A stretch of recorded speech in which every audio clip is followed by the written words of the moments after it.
Hello दोस्तों, मैं सौरभ शर्मा स्वागत करता हूँ आपका फिर से अपने चैनल में। और आई होप कि आप सभी अच्छा कर रहे होंगे और आप सभी की पढ़ाई भी अच्छी चल रही होगी। और ये जो वीडियो आज मैं बना रहा हूँ, ये मैं सैलरी स्लिप पे बना रहा हूँ। लेटेस्ट सैलरी स्लिप जो थी मई की कि कितना सैलरी आ रहा है, और इसी में अपन जो लास्ट में बात करेंगे कि जो बहुत सारे डाउट और क्वेरीज हैं कि 8th पे कमीशन के बाद सैलरी कितना बढ़ेगी या कितना हाइक करेगी। तो उसी के बेसिस पे अपन ये वीडियो बना रहे हैं, क्योंकि जैसे कि मैं आपको पहले ही बता चुका हूँ, मेरे डिपार्टमेंट में सैलरी स्लिप अलाउ नहीं है। तो सैलरी स्लिप हालांकि ये मेरे हाथ में है, इसका सारा डाटा मैंने ये लिख के रखा है, तो इसी के अकॉर्डिंग मैं आपको बताऊँगा। हालांकि अगर सैलरी स्लिप अगर दिखाना अलाउ होता तो मैं उसको आपको उससे बताता, पर क्योंकि ये मैं लिख के रखा हूँ तो आप सभी को इसी के थ्रू बताऊँगा कि अभी कितना सैलरी मेरा आया है, ठीक है, और कितना इस पे कमीशन के बाद रहेगा। तो अपन स्टार्ट करेंगे सबसे पहले जो है बेसिक पे से, ठीक है। तो क्योंकि आप सभी को पता है कि एमटीएस की बेसिक पे 18,000 होती है, और क्योंकि मुझे 1 साल हो गया है तो 18,500 मेरी बेसिक पे हो गई है।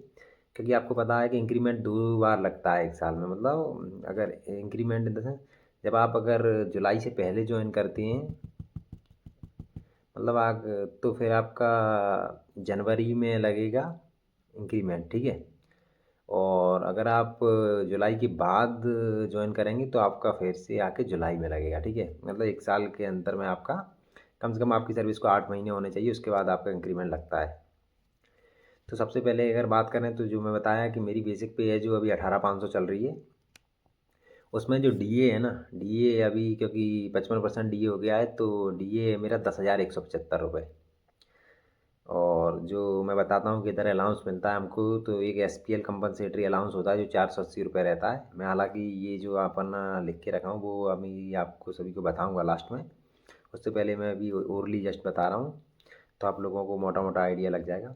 और जो स्पेशल ड्यूटी अलाउंस रहता है, मतलब रिक्स अलाउंस कह दो, हिल अलाउंस कह दो, जो सिर्फ नॉर्थ ईस्ट में मिलता है, ये 1850 ये रहता है, 480 वो रहता है, मतलब 2300-2400 रुपये ये अलाउंस रहता है।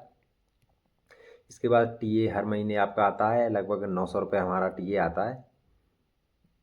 और टीए पे भी डीए मिलता है, मतलब जो 55% डीए हमको बेसिक पे मिल रहा है, वही हमको सेम टीए पे भी मिलता है। तो टीए पे जो डीए बनता है वो 495 रुपये के करीब बनता है।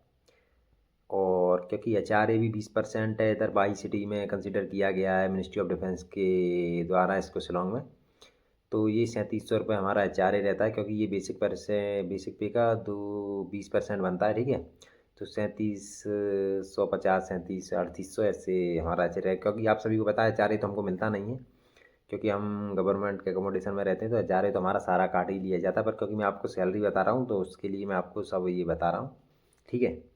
और एक होता है GMC4 NPS, जो नेशनल पेंशन स्कीम है ना, उसमें सरकार भी हमारे उसमें कंट्रीब्यूट करती है, मतलब एक सैलरी में। तो सरकार जो है वो हमको देती है 3,888 रुपये, मतलब 3,888 रुपये वो इंक्लूड करती है हमारी सैलरी में, ठीक है। तो जब आप ये सब जोड़ेंगे, तो मैंने ये लिखा है, तो ये जब ग्रॉस सैलरी बन रही है हमारी जो 40,000 बन रही है, ठीक है। मतलब इसमें अभी कोई डिडक्शन नहीं है, डिडक्शन का मैं आपको आगे बता रहा हूँ। ये जो पूरा ग्रॉस बन रहा है जिसमें आपकी सैलरी है वो 40,000 बन रही है। और अभी डिडक्शन का मैं आपको बता देता हूँ। डिडक्शन का एनपीएस में जो सरकार इंक्लूड करती है वो डिडक्ट करती है, साथ में हमारा 12% या 13% डिडक्ट करती है बेसिक पे से। तो सरकार अपना जो देती है 3,888 वो डिडक्ट करती है, और हमारी सैलरी से 2,778 रुपये डिडक्ट करती है।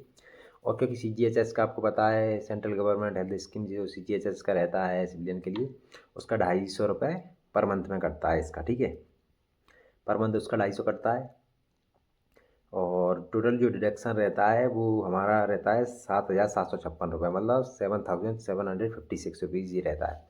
तो जो हमारी इन हैंड सैलरी बनती है, क्योंकि एचआरए तो हम रह रहे हैं तो उसका मिला के मैं इन हैंड बता रहा हूँ, तो ये 32,000 रुपये सैलरी बनती है, ठीक है। 32,000 इन हैंड आती है, बाकी सब डिडक्ट हो जाता है, ठीक है।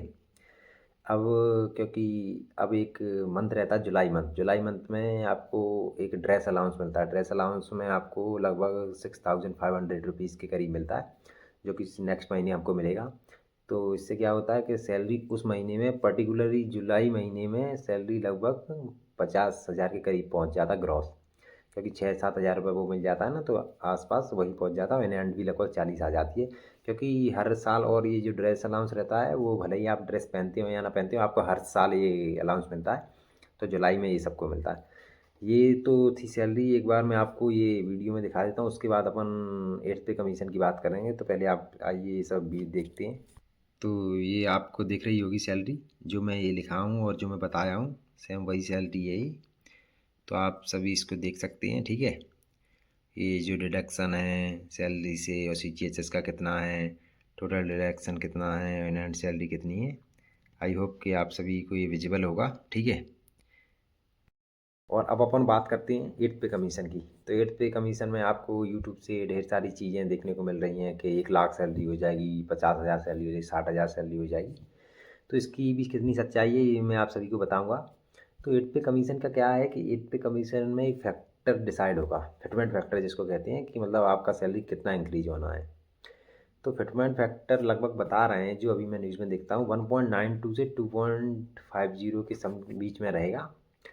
अब बहुत से लोग बदला। अब मैं इसको बताऊँ आपको कैसे। देखो, सबसे पहले क्या रहेगा, आपकी जो बेसिक है ना और डीए, क्योंकि डीए 52% हो चुका है, तो वो 55% हो चुका है, तो वो तो आपकी बेसिक में ही मिल जाना है। मतलब इससे एक चीज़ करी की बात तय है कि आपकी बेसिक 29 हज़ार हो जानी है, ठीक है। जितने भी MTS हैं, उनकी बेसिक 29 हज़ार हो जानी है।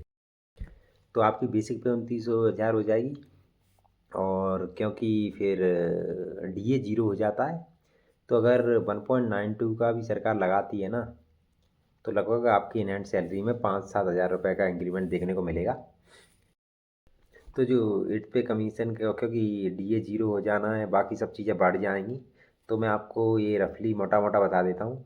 तो लगभग जो अपनी सैलरी अभी 40 हज़ार ग्रॉस है, तो ये ऑलमोस्ट 50 हज़ार ग्रॉस हो जाएगी, ठीक है। इतना तो होना, ये मैं मिनिमम बता रहा हूँ। इतना ग्रॉस तो आपका होना ही है, 50 हज़ार से कम तो ग्रॉस होगी नहीं। फिर जो इन हैंड आपकी 32 है, ये 40,000 के करीब पहुँच जाएगी, ठीक है। इतना अंतर आएगा, मतलब 7-8 हज़ार रुपये का आपका अंतर आएगा। बाकी बहुत ज़्यादा अंतर तो शायद नहीं आ पाएगा, क्योंकि इतना सरकार पैसा नहीं बढ़ाती है किसी भी पे कमीशन में।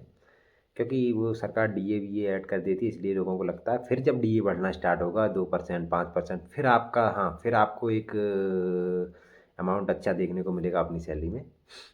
तो ये रहेगा। बाकी इसका वीडियो मैं बनाऊंगा, फिटमेंट फैक्टर वगैरह का। बाकी लास्ट में मैं आप सभी से ये कहना चाहूँगा कि अभी MTS के 3 महीने हैं, CGL का भी है जो। तो आप तैयारी कर रहे हैं, तो आपकी तैयारी को थोड़ा अच्छे से बेहतरीन तरीके से करिए, जिससे आप सिलेक्शन के बहुत करीब हो जाएं, ठीक है। और भले ही MTS हो, CGL, आप एक नौकरी सिक्योर करिए, जिससे आपके जीवन में स्टेबिलिटी आएगी और आप आगे की तैयारी जो भी करना चाहते हैं वो कर पाएंगे, ठीक है। तो उसके लिए आपको अपना सिलेबस वगैरह सब कंप्लीट करिए। बाकी मैं आप सभी को बता दूं कि मैं भी डेली टारगेट स्टार्ट कर दिया हूँ, पिछले 1 महीने से डेली टारगेट चल रहा है। तो आप, मैं लिंक दे दूँगा डिस्क्रिप्शन में अपने टेलीग्राम चैनल की, वहाँ ऐड होके उस टेलीग्राम चैनल पे मेरे व्हाट्सएप की लिंक है, वहाँ पे आप जाके डेली टारगेट से जुड़ सकते हैं, ठीक है। वहाँ पे मैं डेली टारगेट दे रहा हूँ। बाकी जो भी क्वेरीज कमेंट रहते हैं, आप मुझे पर्सनली मैसेज कर सकते हैं। और रिप्लाई विप्लाई का कोई इशू नहीं रहता, मैं सभी को रिप्लाई देता हूँ। तो आपका जो भी डाउट रहता है, मुझे पर्सनली मैसेज करिए या कमेंट करिए, ठीक है। और अपनी पढ़ाई को ऐसे ही करते रहिए, वहाँ की कहीं भी दिक्कत आती है तो मैं हूँ। और जल्दी से जल्दी अपनी नौकरी सिक्योर करिए और पढ़ाई करते रहिए। मैं जल्दी कोई और वीडियो बनाऊंगा, कि मैं देखता हूँ कि शायद स्ट्रेटजी पे ही बनाना पड़ेगा एक बार फिर से। तब तक आप लोग अपनी पढ़ाई करते रहिए, और मैं आप सभी को मिलूंगा एक नई वीडियो में। तब तक अपने भाई को ऐसे ही सपोर्ट करते रहिए, चैनल को लाइक शेयर सब्सक्राइब करते रहिए। और आप अपना और अपनों का ध्यान रखिए। धन्यवाद।